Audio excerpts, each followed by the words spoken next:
Heykül onun kıtta bilgin büyümü beni devrin oğlunun olarak hep bir hafta dürülü hamdeli taat. Sasyani heykül ettiradağını pensiyonu hortadağını. Ona da bu ulus havatada bir günlük o bilgin hep yaptık. Jahanan üleliğin yollar dendi bu mümkün dağısı bir kadar ruh bastığını bulmam. Doğru taka bu eyce mahallesi. Dağısı asılını kıymak olukta engin bollağını kırattan dağını ana hür ana da tüber yok emine doğru ilah elle kim olan bu sasyan eyce onu tutun olur bu ettirek. Var bolanlar.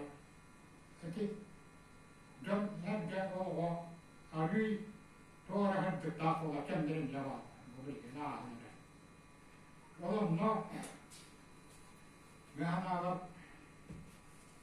kâbirletinin bilimi, materyalini, malahene doğparın bir fikrinin hırkıvarın onunla geovar, transport orki hani vaktinden bazı tercihleri farklıdır. Üçüncü bu tarafta sosyal tercihlerden etti.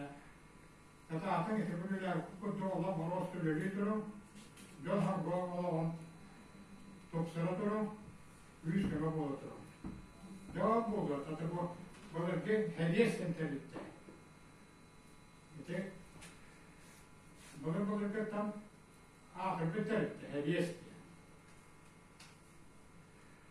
İşte bu vakti buldum, o rahatlıkta ve rahmetliyle ahir tarafta bulduydu o. Ondan ben işte hediye sentelikte kadar halim bence bu ünlü hareketten aslında bu. Neyse bu tehgir, ondan mandır yüzünde bu hatta ilgetin bir daha